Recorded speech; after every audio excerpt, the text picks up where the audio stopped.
안녕하세요. 오지훈 국어정원의 오지훈 선생입니다. 오늘은 좀 특별한 시간을 보내볼 건데요. 오늘은 초등학교 교과서를 하겠습니다. 보통 이제 중고등학교 교과서를 하고 그 국어 공부를 하는데 오늘은 특별히 초등학교 3학년 1학기 교과서를 가지고 국어에 관해서 좀 얘기를 해볼 거예요.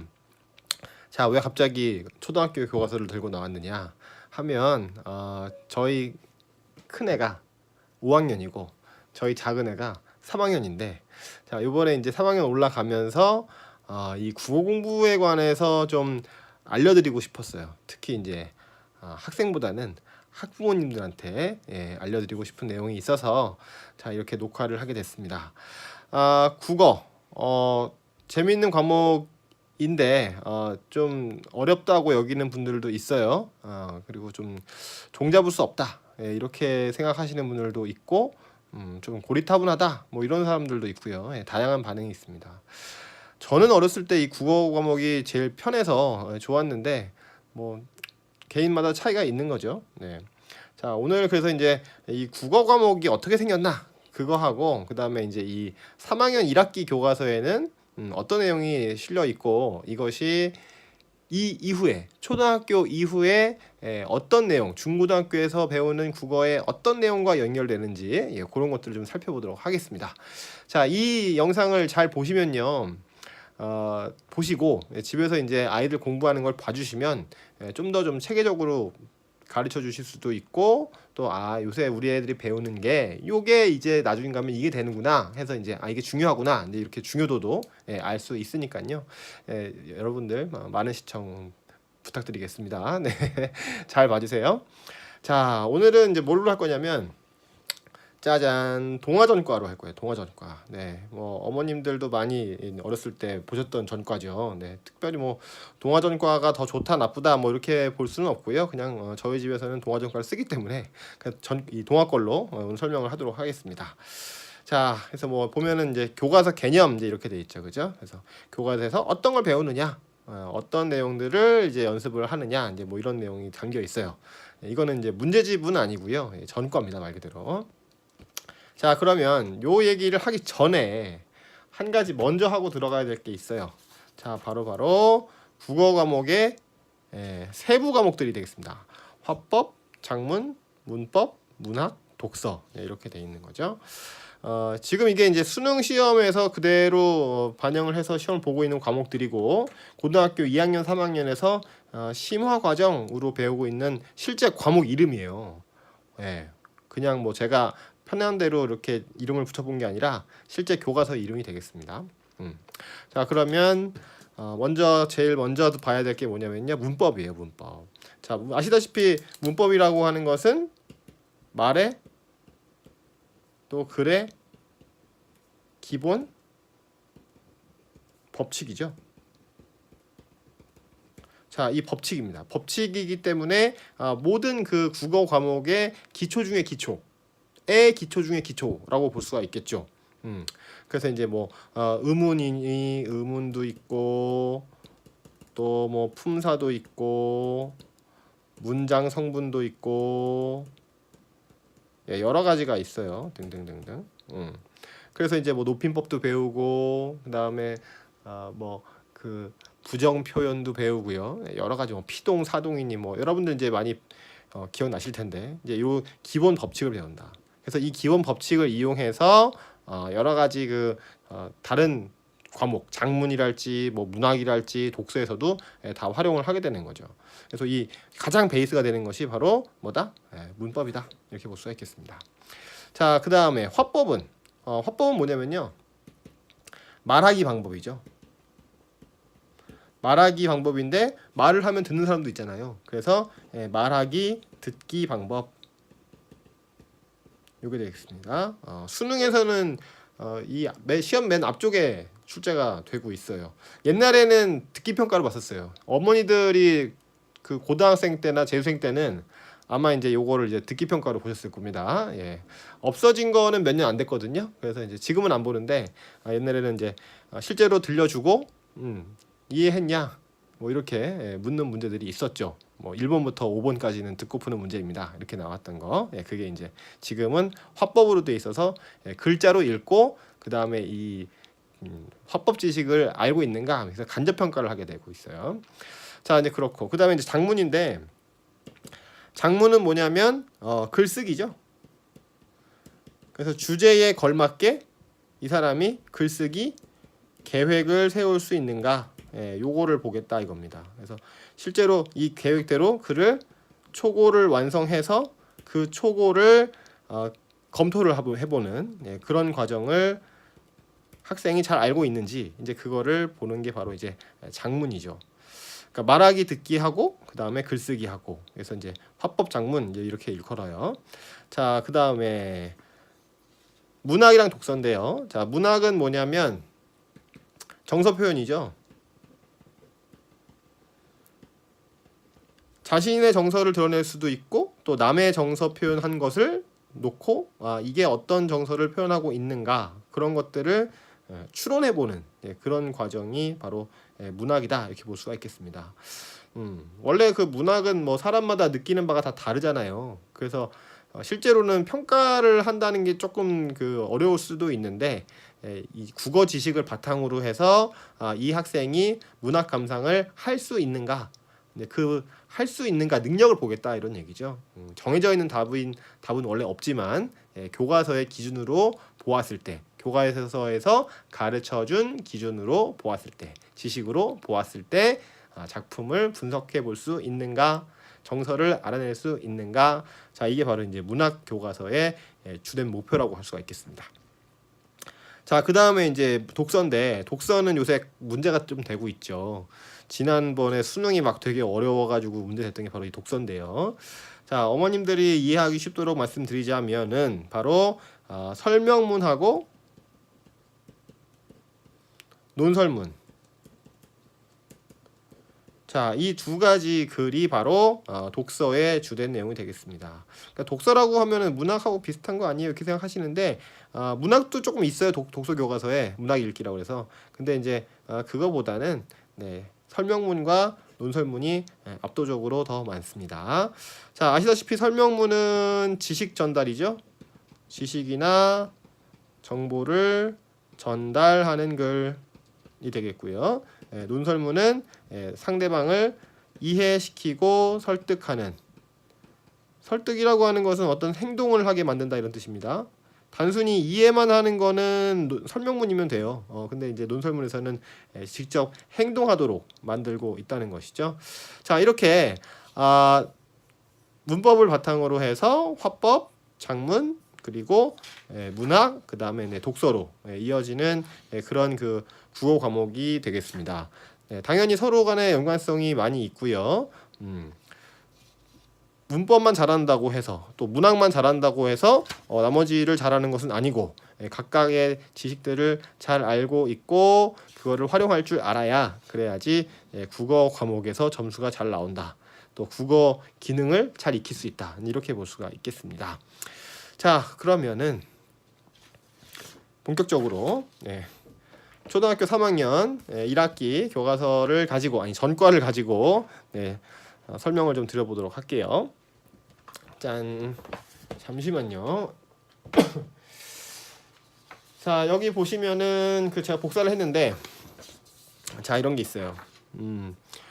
표준 진도표라는 게 있는데 이거는 이제 교과서에서 그 교육과정상으로 나온 건 아니고요. 교육과정상에서 뭐 이렇게 배워달라 교사들한테 요청한 것은 아니고 동화 전과에서 나름대로 이렇게 만들어 본 겁니다. 그래서 이제 진도표라고 하는 것인데 자 처음에 이제 뭐 3, 4, 5월, 6월 이렇게 돼 있거든요.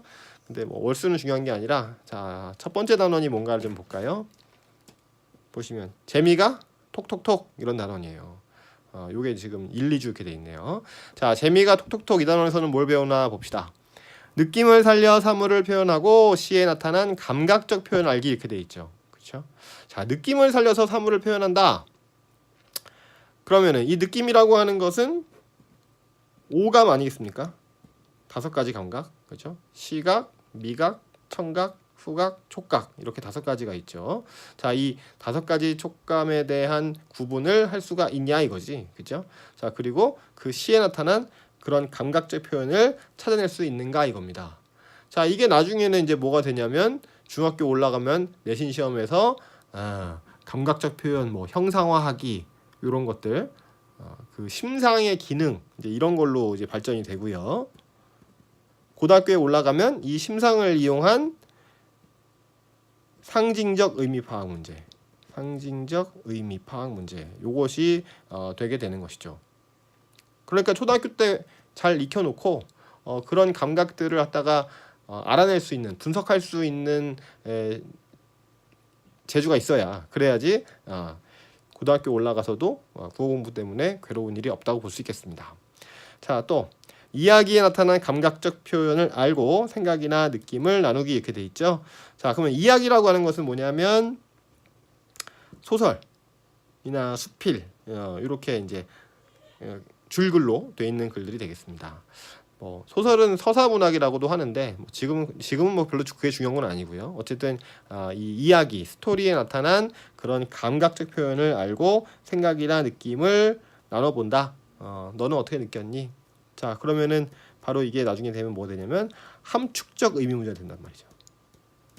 그죠? 여러분들도 학교 다니실 때 많이 고생하셨잖아요, 그죠?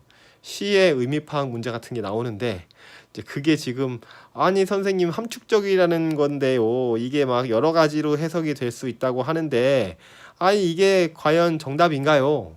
이렇게 막 의문을 갖고 저항도 하고 반항도 하고 뭐 그랬던 분들도 많았을 거라고 봅니다. 네, 그래서 이제 서로 사람마다 느낌이 비슷하지만 약간 다르다. 이제 그거를 배우는 것이거든요. 그럼 이것도 역시나 훗날 가면 중고등학교에서 이 상징적 의미 파악 문제로 발전하게 되는 것이죠. 네, 자 그렇고 그 다음 자 느낌을 살려서 시 낭송하기 이렇게 돼 있어요. 느낌을 살려서 시를 낭송한다. 그러면 낭송이라고 하는 것은 실제로 소리내서 읽는 것이지 않습니까? 자 그래서 이게 바로 뭐냐면 시의 운율, 이 운율 얘기예요. 시의 가장 대표적인 성질이라고 여러분들도 어렸을 때부터 계속 배웠잖아요, 그죠? 자, 그 운율에 대한 얘기. 그러면 운율은 뭐 반복을 통해서 일어난다는 거를 이 단원에서는 알게 되겠죠. 그러면 이제 가정에서도 아이를 가르칠 때 어떤 반복이 일어나서 운율이 형성될까? 내지는 이 시에서 운율이 느껴지는데 어디에서 운율이 느껴지느냐? 이렇게 아이한테 물어보면 좋겠죠.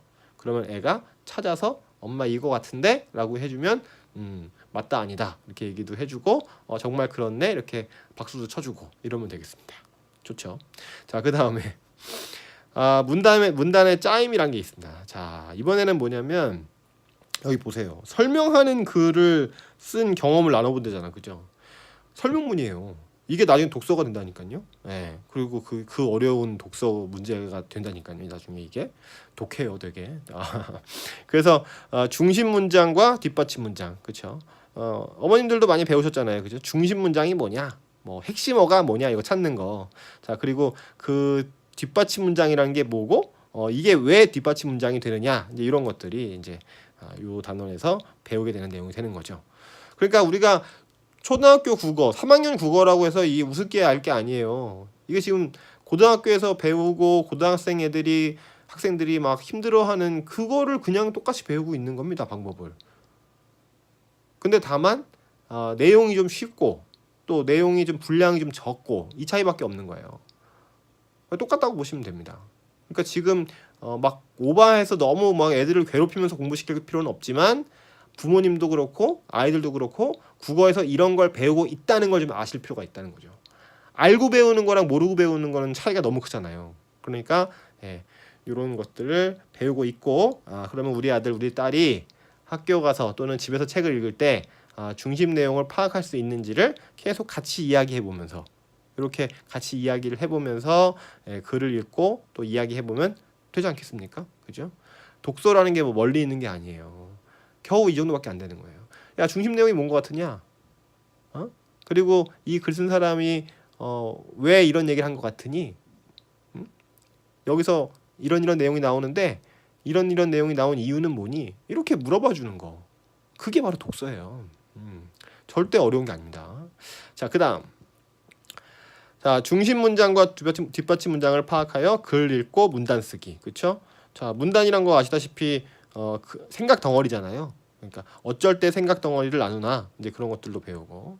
그래서 그거를 놀이로 만들어서 놀아보기도 한다 이런 얘기죠. 자, 좋습니다. 그다음에 높임 표현이 나옵니다. 높임 표현. 이것은 뭐 문법에 해당하는 내용이죠. 그죠?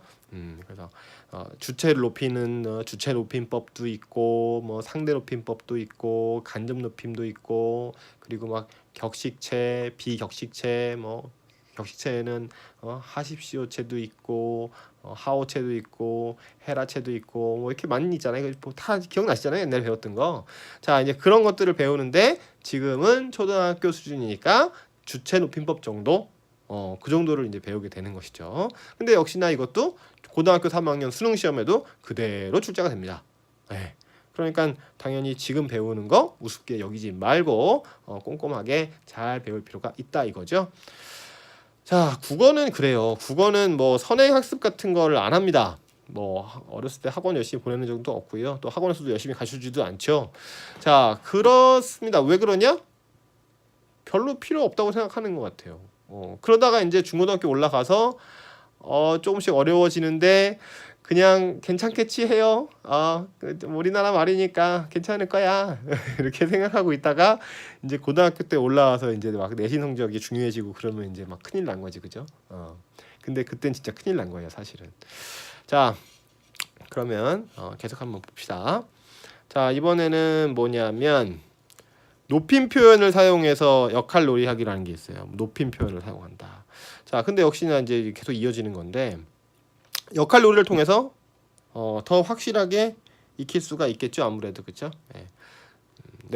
나는 선생님이야. 그리고 너는 학생이야. 그러면 너는 나한테 어떻게 말해야 돼? 이걸 고민해 보는 거예요. 고민해 보게 되면 적절한 표현이 뭔지 생각해 보게 되고 그러면은 좀 더 의식적으로 높임법을 바르게 쓸 수가 있겠죠. 그래서 이렇게 역할 놀이를 하는 것이다. 그러니까 뭐 가장 이상적인 거는 집에서 같이 해보는 거예요. 엄마랑 아빠랑 또 엄마랑 할아버지가 어떻게 얘기하는지 또 아버지가 그 외할머니랑은 어떻게 얘기하는지 뭐 이런 것들 그런 것들을 이제 해보고 관찰해보고 하면 좋은데 뭐 실제로는 잘 이루어지지 않죠. 자, 그다음 이번에는 내 마음을 편지에 담아라는 단원인데 자, 마음을 전한 경험을 나누기 그리고 편지 읽고 마음을 나타내는 말 익히고 글쓴이의 마음을 짐작하기 이렇게 되어 있습니다.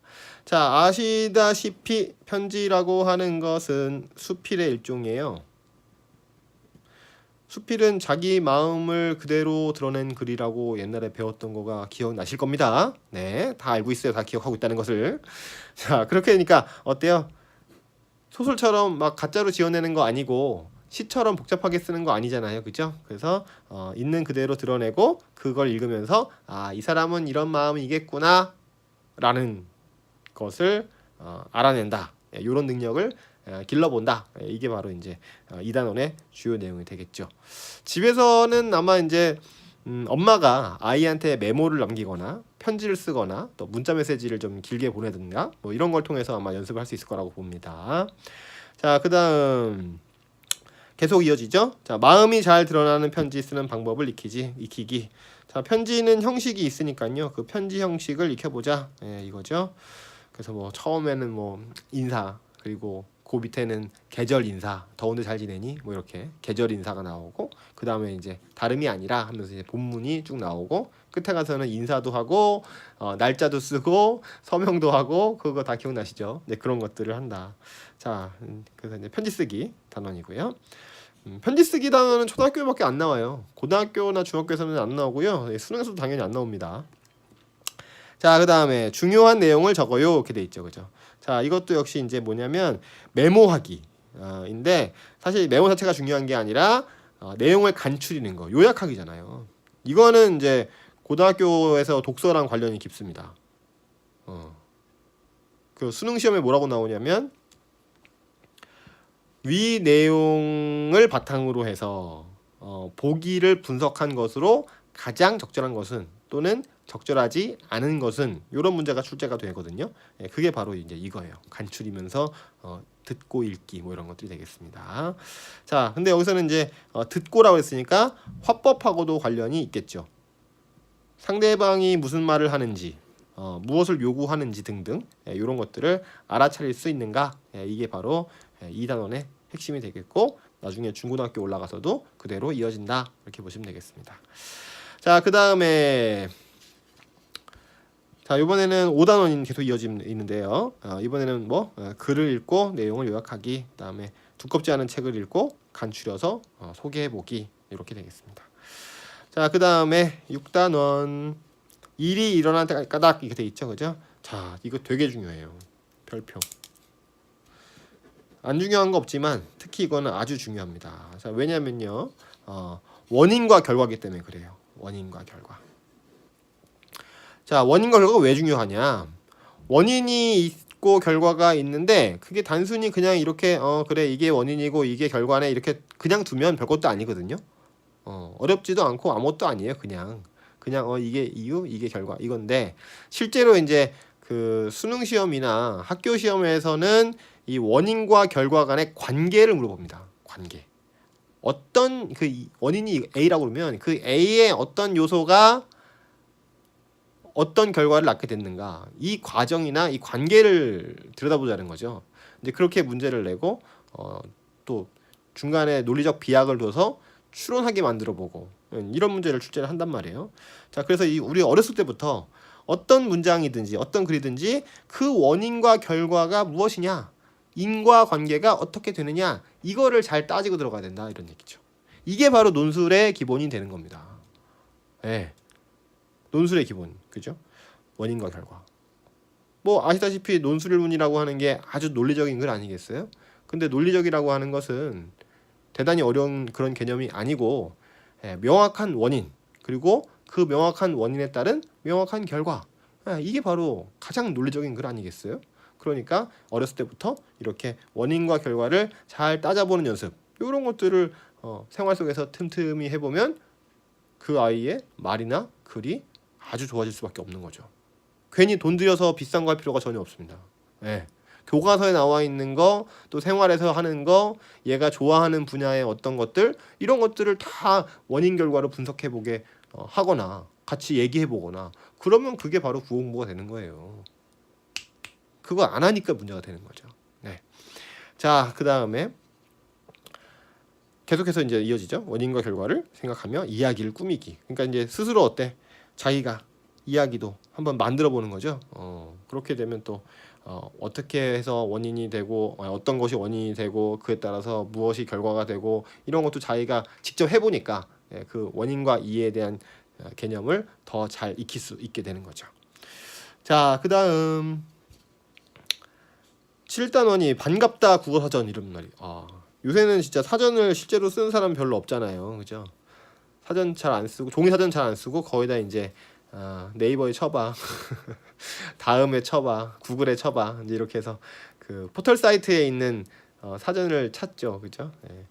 자, 근데 이제 어쨌든 배우기는 해야 되니까, 이게 뭐 굳이 얘기하자면 이제 문법 쪽에서 어휘랑 관련이 있는 것인데, 낱말 찾는 방법, 그리고 형태가 바뀌는 낱말을 알아보고, 이렇게 해서 품사랑 관련이 있는 그런 단원이 되겠습니다. 그러니까 실제로 종이사전이 있으면 좋고요. 없더라도 뭐 큰 상관은 없다고 봐요. 여기서 중요한 것은 이런 품사 종류가 있구나 하는 것, 그리고 낱말 찾는 방법에 대해서 이제 알 수 있다 뭐 이런 얘기가 되겠죠. 이게 나중에 이제 고등학교, 중학교에서는 품사 단원이 되기 때문에 상당히 중요하다고 볼 수 있습니다. 얘도 별표. 네. 품사가 문법의 기본이거든요. 그래서 이 품사 모르면 의문도 잘 모르고, 그 다음에 뭐 문장 성분이나 피동, 사동, 이렇게 뭐 너무 어려워져요. 그러면요. 자, 그렇다고 지금부터 막 애를 잡을 필요는 전혀 없어요. 그냥 이제 이런 구분이 있어, 이렇게 나눠진단다. 이제 이 정도만 알고 있으면 되겠습니다. 그 다음 자, 8단원 의견이 있어요. 이견이 아니라 의견이 있습니다. 이거죠. 자, 의견이라고 하는 것은 주관, 객관이죠. 그래서 이렇게 객관적인 생각들, 주관적인 생각들에 대한 얘기, 그리고 남들이 말했을 때 그 남들이 말한 내용을 듣고 거기서 이 사람의 의견이 뭔지 사실이 뭔지 구분해 본다 이겁니다. 자, 이것도 되게 중요해요. 사실과 의견 구분하기. 어머니들께서도 어렸을 때 사실과 의견 구분하기 문제 풀고 막 그랬던 거 기억나실 텐데, 자, 왜 중요하냐면 어떤 글을 읽고 나서 어떤 부분이 사실이고 어떤 부분이 의견이고가 구분이 되면 아까 얘기했었던 원인과 결과 관계가 분명해집니다. 객관적인 원인을 통해서 객관적인 결론을 냈어요.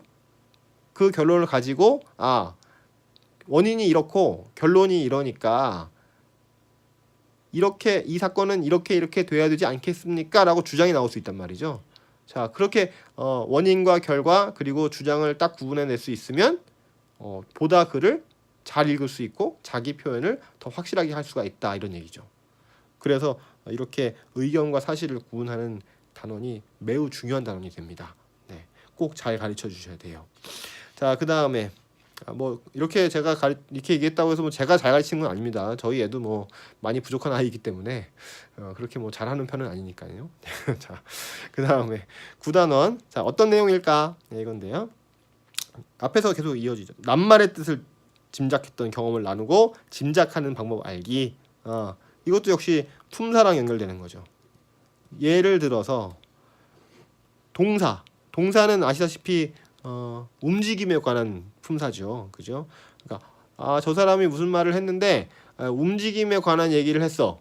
또 어떤 상태가 어떻다는 얘기를 했어. 모양이 어떻다는 말을 했어. 자, 그러면 이거는 아까 나왔었던 어떤 단어랑 같을까 다를까, 성격이 비슷할까 다를까, 이런 것들을 보는 게 바로 이 9단원에 있는 낱말 뜻을 짐작해 보기 이런 겁니다.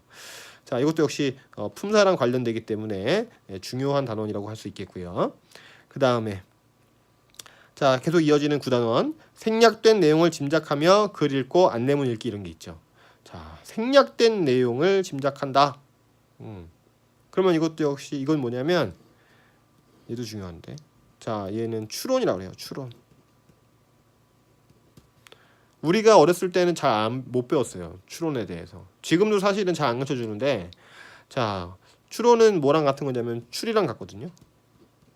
크리스마스 추리 아닙니다. 자, 추리랑 같은 건데, 이거는 아시다시피 뭐 추리 소설 같은 거 보면 어떻게 돼요?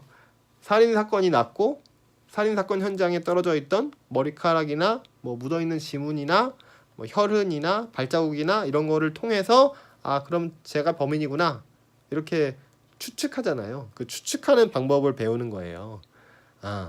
이 생략된 내용이 일종의 그 비약인데, 비약된 내용을 놓고 그 비약되어 있는 그 틈새, 비어 있는 부분을 채워본다. 네, 이렇게 볼 수가 있겠죠. 자, 그러니까 얘는 이제 좀 고차원적인 사고를 요구하게 돼요. 뭐 말이 거창해서 고차원적이라고 하는 거지, 실제로는 이제 원인과 결과를 따져서 그 중간에 빠져 있는 내용을 추측해 본다. 이런 얘기가 되겠습니다. 자, 그 다음에 자 4주차 10번 문학의 향기죠. 네, 말 그대로 문학에 대한 얘기인데요. 자, 재미있게 읽거나 감동받은 책 소개하기. 그러면 여기서도 뭐가 들어가냐면 왜가 들어가죠. 왜 감동적이었나. 이게 바로 위에서 얘기했었던 원인이 되겠습니다. 또 재미나 감동을 느낀 부분을 생각하며 시나 이야기 읽기. 실제로 읽어줄 수 있는 거죠. 그죠? 감정을 실어서. 그 다음에 만화 영화를 보고 재미와 감동을 표현하고 우리반 독서 잔치 열기 이렇게 돼 있죠. 요거는 이제 일종의 독서 토론이 된다. 근데 이것도 전혀 어려운 것이 아니라 그냥 느껴진 대로 나는 이 부분이 이런 이유 때문에 이랬어, 좋았어, 나빴어, 재미있었어, 뭐 무서웠어, 공포스러웠, 그런 말 잘 안 쓰나요? 두려웠어, 뭐 이렇게 편한 말로 여러 가지 단어로 표현해 볼 수 있도록, 이제 그게 핵심이라고 봐요. 단지 이거 뭐 독서 토론을 뭐 잘하냐 못하냐 이게 중요한 게 아니라, 얘가 무슨 엄청나게 뭐 철학적인 무슨 배경 지식이 생겨나 뭐 이런 게 절대 중요한 게 아니고요. 자기가 느낀 바만 다양한 어휘로 표현해 보기. 왜 두렵다 하고요, 두렵다 하고 슬프다는 분명히 다른 감정이잖아요. 근데 이걸 헷갈리는 경우도 있단 말이에요. 그러면 이제 아이들한테 말을 시켜보면 왜 두려운지, 왜 슬픈지를 얘기를 한단 말이죠. 이제 그런 것들. 예. 자, 이렇게 표현해보고 드러내보고. 그러면은 이건 어떤 효과가 있냐면 자꾸 이렇게 여러 가지 어휘로 표현해보려고 하면 뭐가 좋아지냐면 어휘력이 좋아져요. 자기가 알고 있는 어휘를 충분히 잘 활용할 수 있다. 그리고 새로운 어휘도 쉽게 받아들일 수 있다. 이게 바로 이제 어휘력인데 이런 어휘력도 늘어나게 된다고 볼 수 있죠. 그러니까 우리가 뭐 교육 과정이 어떠네 뭐 이렇게 막 말이 많지만 또 너무 많이 배운다 이런 얘기도 있지만요. 분명히 그 교과서나 이 교육 과정은 나쁘게 만든 건 아니에요. 나쁘게 만든 건 아니고 좋게 잘 만들었는데 우리가 실제로 충분히 다 소화를 못 시킬 정도로 양이 좀 많으니까 그게 좀 힘들다는 거죠. 3학년 1학기 이제 곧 시작이 됩니다. 자, 이렇게 좋은 내용이 많이 있는 국어 교과서니까요. 어머니 여러분들께서도 이런 거를 잘 알고 아이들하고 즐겁게 한 학기 동안 공부를 하셨으면 참 좋겠어요. 저도 그렇게 할 거고요. 네. 자, 뭐 누가 요청해서 해달라고 한 것도 아니고 뭐 해야 되는 것도 아니고 그냥 제가 한번 얘기를 해봤어요. 한 번쯤은 이렇게 말씀을 드려보고 싶었어요. 제가 국어 교육을 하면서 꾸준히 생각했던 바인데 이 초등학교 때부터 국어에 대해서 관심을 많이 가지고 생활 속에서 틈틈이 이렇게 국어 공부를 했으면 참 좋겠다 이런 생각을 했습니다. 자, 어머님들도 이제 조금이라도 좀 아셨을 테니까 아이들 공부하는데 도움이 될 수 있었으면 좋겠습니다. 자, 질문하는 사항은 저한테 카톡이나 전화나 문자 메시지나 그 유튜브 게시판이나 어디든지 남겨주시면 제가 성실하게 답변을 드리도록 하겠습니다. 자, 그러면 다음 시간에 또 좋은 내용이 있으면 가지고 오겠습니다. 네, 들어주셔서 감사합니다.